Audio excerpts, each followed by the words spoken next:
Hai semuanya, Assalamualaikum warahmatullahi wabarakatuh. Salam sehat, salam unggul untuk kita semua. Selamat berjumpa dengan saya, Elizabeth Sakulka, mahasiswi Universitas Ngudi Waluyo, Ungaran, di podcast UNET TV kali ini. Baik, pada sesi kali ini saya ditemani oleh narasumber dari Ketua BPM UNW, yaitu Saudari Carolina Wikaning-Tias. Mbak Caroline, selamat pagi. Selamat pagi, Liza. Apa kabar, Mbak? Alhamdulillah baik. Baik. Nah, jadi kali ini saya dan Mbak Caroline akan membahas mengenai BPM. Baik, kita langsung saja masuk dalam pertanyaan-pertanyaan seputar BPM. Jadi gini Mbak, saya ingin bertanya, apa sih BPM dan proker-prokernya? Oke, baik. Terima kasih, Liza. Sebelumnya, perkenalkan terlebih dahulu rekan-rekan semua, saya Carolina Wikaning-Tias, perwakilan dari Badan Perwakilan Mahasiswa, akan menyampaikan sedikit mengenai Badan Perwakilan Mahasiswa. Untuk pengertian BPM sendiri, BPM merupakan singkatan dari Badan Perwakilan Mahasiswa Universitas Ngudi Waluyo. Mungkin rekan-rekan bisa lebih menangkap kalau di univ lain itu namanya SEMA, Senat, atau DPM. Nah, untuk di Universitas Ngudi Waluyo sendiri itu namanya BPM. Nah, BPM itu memiliki pengertian sebagai lembaga legislatif tertinggi tingkat universitas atau salah satu organisasi tingkat universitas yang memiliki fungsi pengawasan dan pengendali dinamika kehidupan keorganisasian di kampus serta mengelola aspirasi mahasiswa. Seperti itu. Nah, mungkin untuk proker-proker dari kami itu akan saya sampaikan yang lebih kepada peran langsung kepada mahasiswa ya. Jadi yang pertama itu dari divisi kesekretariatan, di mana mereka itu akan mengkoreksi laporan pertanggungjawaban setiap kegiatan dari organisasi mahasiswa yang ada di Universitas Ngudi Waluyo khususnya. Nah, hal ini tujuannya untuk apa sih?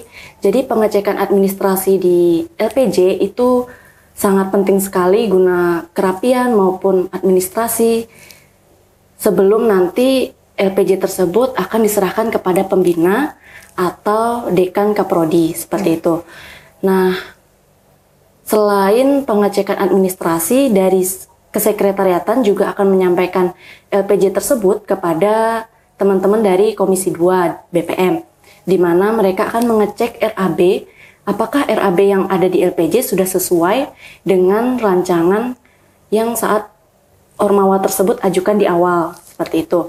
Nah, kemudian ada proker Musyawarah Besar Ikatan Keluarga Mahasiswa, itu salah satu proker dari Komisi 1, di mana proker tersebut untuk menetapkan anggaran dasar dan anggaran rumah tangga dalam satu kepengurusan organisasi mahasiswa.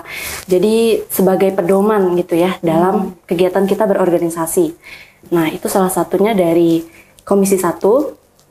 Kemudian dari Komisi 2 itu ada pengawasan dan budgeting, di mana teman-teman Komisi 2 itu mengawasi program kerja, kinerja, serta RAB dari teman-teman organisasi mahasiswa yang ada di Universitas Ngudi Waluyo. Nah, budgeting sendiri itu untuk menyetujui rancangan anggaran dana dari yang teman-teman Ormawa sampaikan kepada BPM. Nah, yang ketiga ada dari Komisi 3, Aspirasi dan Advokasi. Kami membuka public hearing, serta kemarin itu ada kegiatan pengelolaan aspirasi mahasiswa. Jadi teman-teman mahasiswa sudah sangat terpenuhi dalam penyampaian aspirasi mahasiswa, sudah diwadahi seperti itu, Liza. Nah, kemudian kalau dari deputi internal lebih ke internal BPM, kemudian yang eksternal menjalin kerjasama dengan stakeholder kampus lain, kemudian dari Medinfo itu untuk mengoptimalkan media sosial BPM, kemudian dari bendahara membuat laporan keuangan BPM, seperti itu. Mungkin itu yang bisa saya sampaikan ya dari pengertian BPM dan proker-prokernya BPM. Baik, itu tadi mengenai BPM dan proker-prokernya ya Mbak? Iya. Nah, dari proker-proker itu pastinya BPM memiliki fungsinya dong? Iya. Mbak. Nah, jadi fungsi dari BPM sendiri itu apa sih Mbak kalau boleh tahu? Oke, baik Liza. Nah, untuk fungsi dari BPM sendiri itu ada 3 di Universitas Ngudi Waluyo. Yang pertama Oh ya, sebelumnya ketiga fungsi ini juga diimplementasikan untuk tiap divisi yang ada di Badan Perwakilan Mahasiswa. Nah, yang pertama itu ada fungsi legislasi yang terimplementasikan dalam Komisi 1 Legislasi.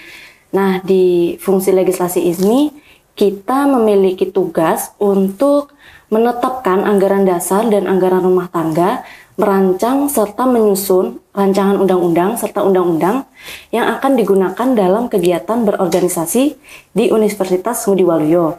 Kemudian yang kedua ada fungsi budgeting dan pengawasan atau controlling yang diampu oleh Komisi 2. Nah, di fungsi pengawasan dan budgeting ini kami BPM berhak untuk mengawasi program kerja, kinerja, serta RAB yang teman-teman Ormawa gunakan. Seperti itu. Jika ada kesalahan, kami berhak sekali untuk menegur teman-teman Ormawa.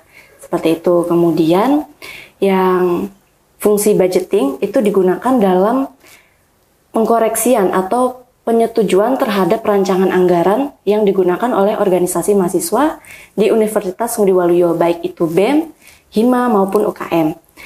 Nah, yang ketiga ada fungsi advokasi dan aspirasi yang diampu oleh Komisi 3.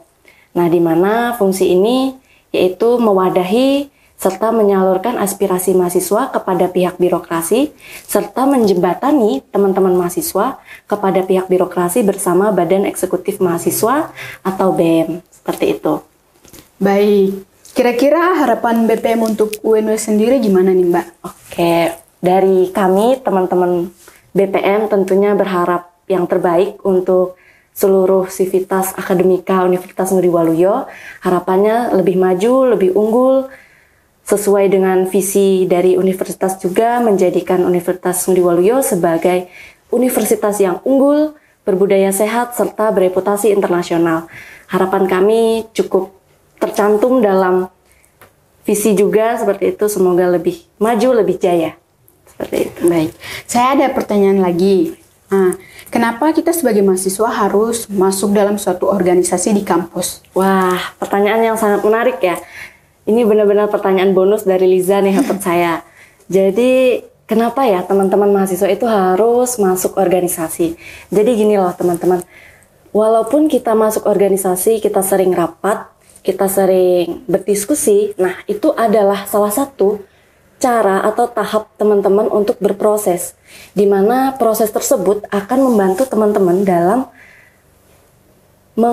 membuat soft skill-nya teman-teman itu lebih jalan, lebih terpacu, kemudian teman-teman lebih berpikir kritis, di situ akan lebih diajari seperti itu.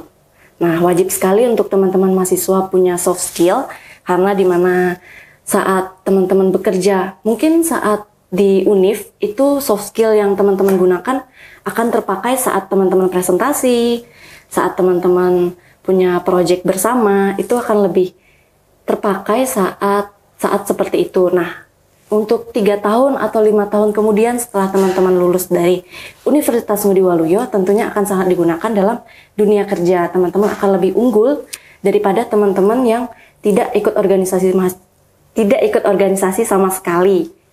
Ibaratnya seperti mahasiswa awam gitu ya. Seperti itu. Baik, mungkin cukup sekian pertanyaan dari saya.